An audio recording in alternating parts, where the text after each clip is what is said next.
биздин өкмөттө аябай ушунчалык коррупцияга малынган эле да. Андан бери акимият, облус акимият, райондук акимияттар чоңдор бизден жогоруда иштегендер укпаса ушу баланы угат экен деп биз издеп бүгүн таап келдик ушу баланы.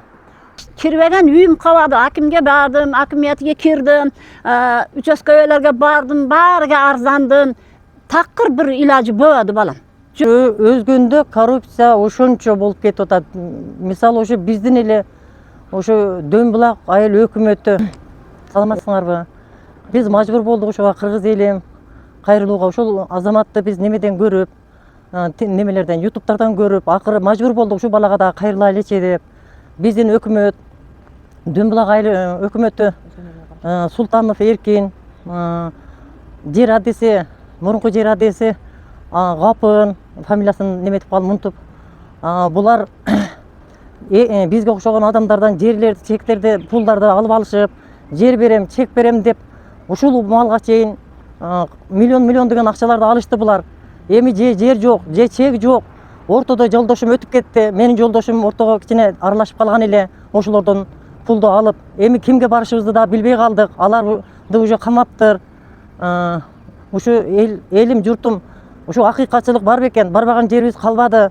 Айырга кирдик, жерге кирдик, акимге кирдик, арыз жаздык. Эч ким эсе биздин сурообузга талап жооп бербеди. Эми биз азыр айласыздан ушул жигит ютубтан көрүп акыры ушуга келдик.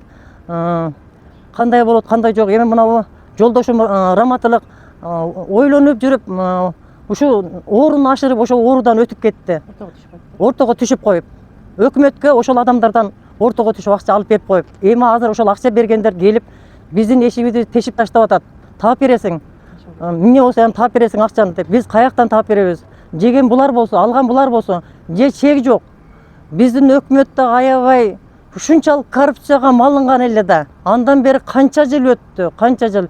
Бизге окшогон жабырлануучулар, бизге окшогон какшаган адамдар ошончо азыр акча берип коюп, же чек ала албай, же жер ала албай, же пулун ала албай ушу малга келишти. Балдарым, эми эмне кылабыз билбейм мен. Акыры ушу балага айла жок кайрылдым. Балдарымды кыйнап атат. Анысы келип давай акчаны төлө дейт, мунусу келип акчаны төлө дейт. Менин балдарым каяктан табат ошончо акчаны? 2 миллионго жакын, 2 миллион, ушу 2 миллион акча. Аны ошо өкмөткө колум менен берген. Менин чалым колум менен берген буларга. Бири бирине түртөт, ушинтип жүрүп биз орто жолдо калдык мына. Эми булар азыр камакта деп атышат, камалып, кайра эле 6 ай отурушат, 5 ай отурушат, кайра чыгарып коюшат. Ушундай. Азыр мисалы үчүн 4 бала менен, 3 бала менен өзүнүн очерединдеги чегин ала албастан ар квартираларда жүрүшөт. 4-5 балалуу немелерибиз, балдарыбыз. Ушу мен кимге ушунчалык балдарымда кыжалат болуп сыгылып кетишет. Апа, ушу кандай кылабыз эми?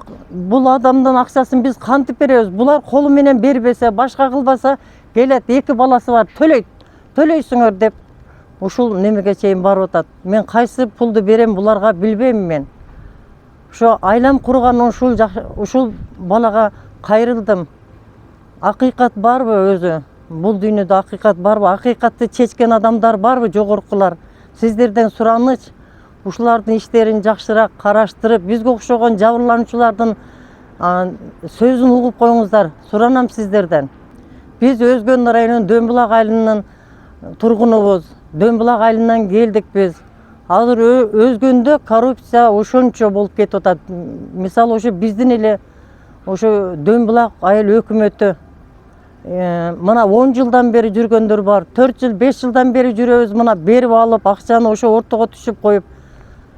Пулун бергиле десек, же пулун беришпеди. Бири-бирине шылташты. Ушул урматтуу президент Садыр Жапаров, сизден сураныч, ушундай бизге окшогон жабырлануучу, бизге окшогон карапайым элдин көйгөйүн угуңуз, суранам сизден. Ушул иштерди териштирип, ушул иштерди аягына чыгыңыз, суранабыз сизден. Менин балдарым да тынчыра жатсын. Чалым ошо немеде дагы тынчыраак жатсын. Ал ушу өтүп кетти, ушунун аркасынан жүрүп, ортого түшүп коюп, ооруга чалдыгып калды нервтен. Эми азыр балдарыма келип атышат, пул бергендер. Булар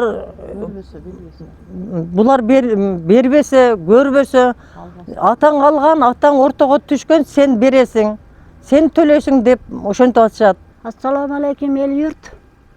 Men Dumlaq айылдан келдим. Familiyam Abdullaeva Kayrınsa. 13 balanın enesimin. Dumlaq ayılda hökümetiga bir kızım, cesur kızım, bundan 11 yıl bir 2011 yılı arz bergen. Çek masalası boyunca. Beva. Oşanda kichine kolunday bala, allay bala, hazır 9. klasda okup kaldı balam.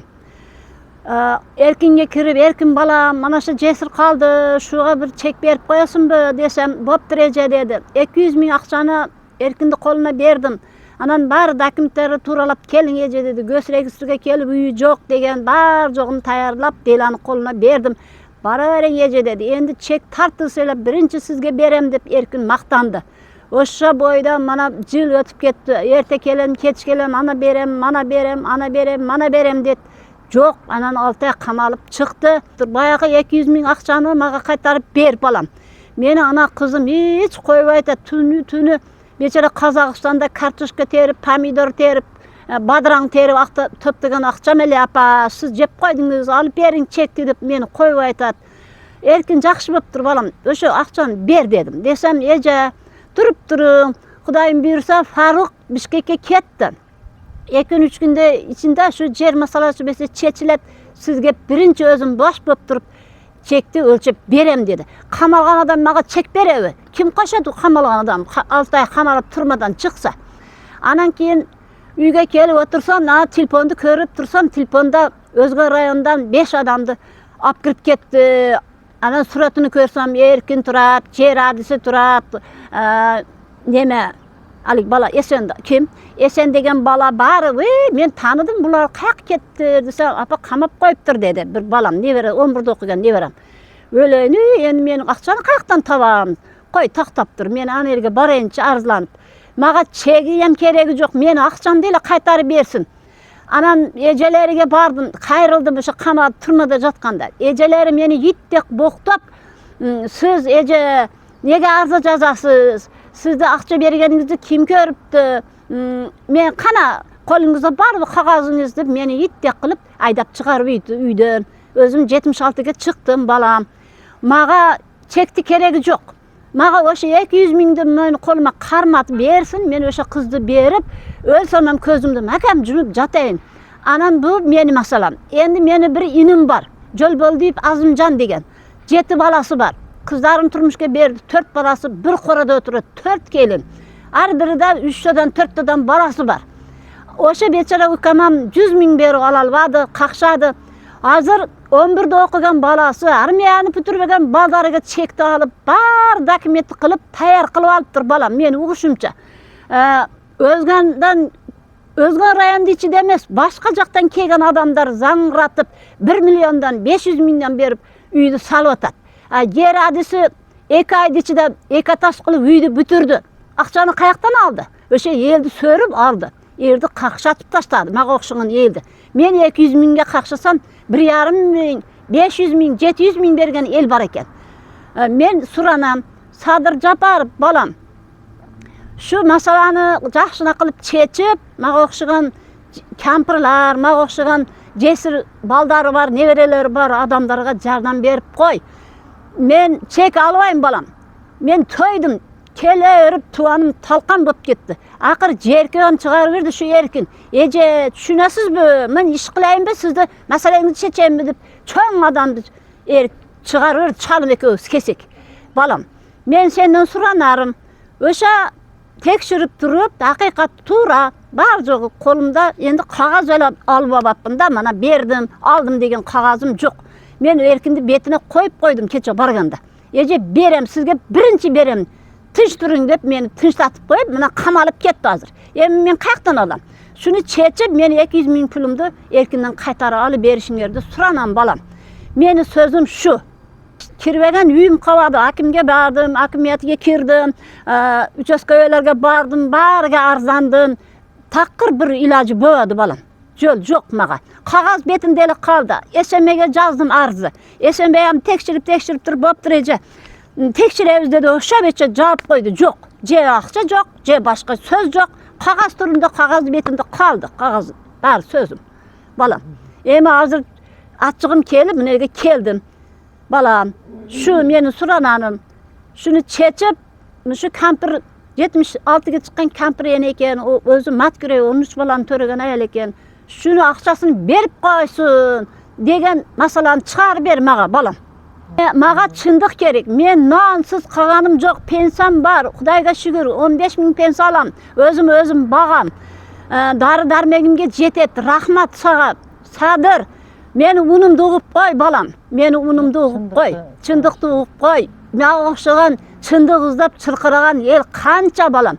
Азыр акчаны берип коюп, баары башка эле буралар жерин көрсөтүп берип койгондор азыр жүрөктөрү пүркүлдөп турат. Эми алып коет бизде, биз акчаны жер берип койгонбуз деген. Зарыл жумушуң болсо зардалда не бар дегендей, зарыл жумушубуз болсо биз бүгүн жыйын терин маалда абдан жашоонун нугуна түшүп, жыйын терин болуп, кыштын камын көрүп турган маалда бизге ошто эмне бар эле?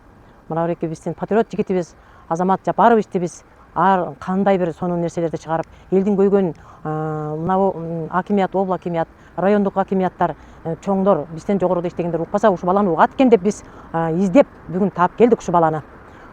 Биздин көйгөйлүү маселебиз действительно азыркы убакта биз бийлик асыл албайбыз. Бийликти критикалап Садыр Жапарович, Камчыбек Ташиев силерди критикалап, силерди айгинелеп күнөөлөштөн таптакыр алыстабыз. Биз андай маселе жок бизде. Болгону кыйналып, кысталганыбыз үчүн арыз муңузду угар бекен деп ушу балага келип отурабыз. Менин бир тууган сиңдим азыркы эле мына интервью беришти. Бир тууган сиңдим, жабырлануучу бир тууган сиңдим. Булардын жашоосун эл билет, журт билет. Ушулардын жашоосун, ушулардын көйгөйлүү маселесин, кыйналып жүргөн маселесин көрүп, канча жолу арыз беришкен булар, ушул жабырлануучу болуп, канча жолу арыздарын кайтарган райондук акимият, райондук органдын адамдары, областка керек болсо, эмне үчүн кайра арыздарды кайтарып, ушул иштин өтөсүнө чыга албаганына өкүнөм, абдан өкүнөм.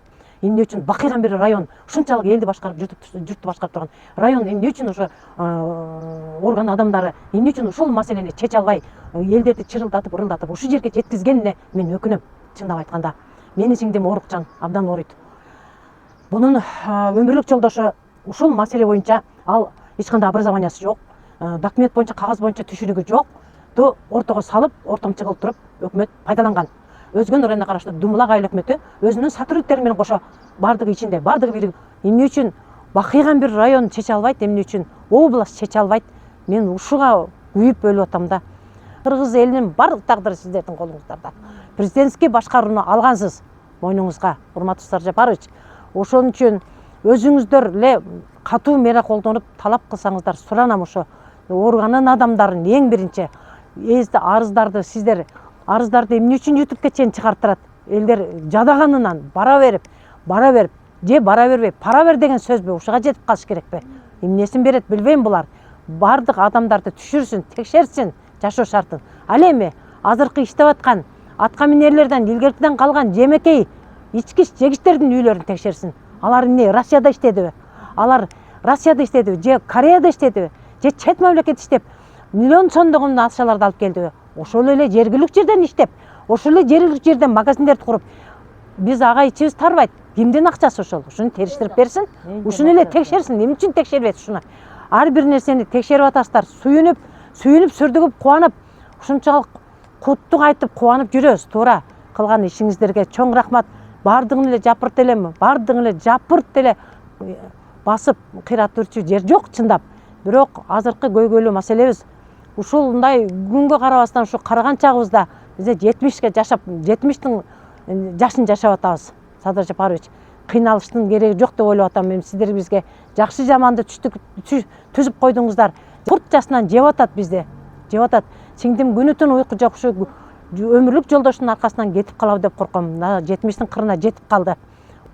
Сиздер дайындаган кадрлар, сиздер ишенип койгон кадрлар ишти жакшы алып барып элдин көйгөнүн уксун деген өтүнүштү сурап атам. Сиздерден өтүнүч, сураныч элдин атынан ушулардын ишин талап кылып текшерип койсоңуздар.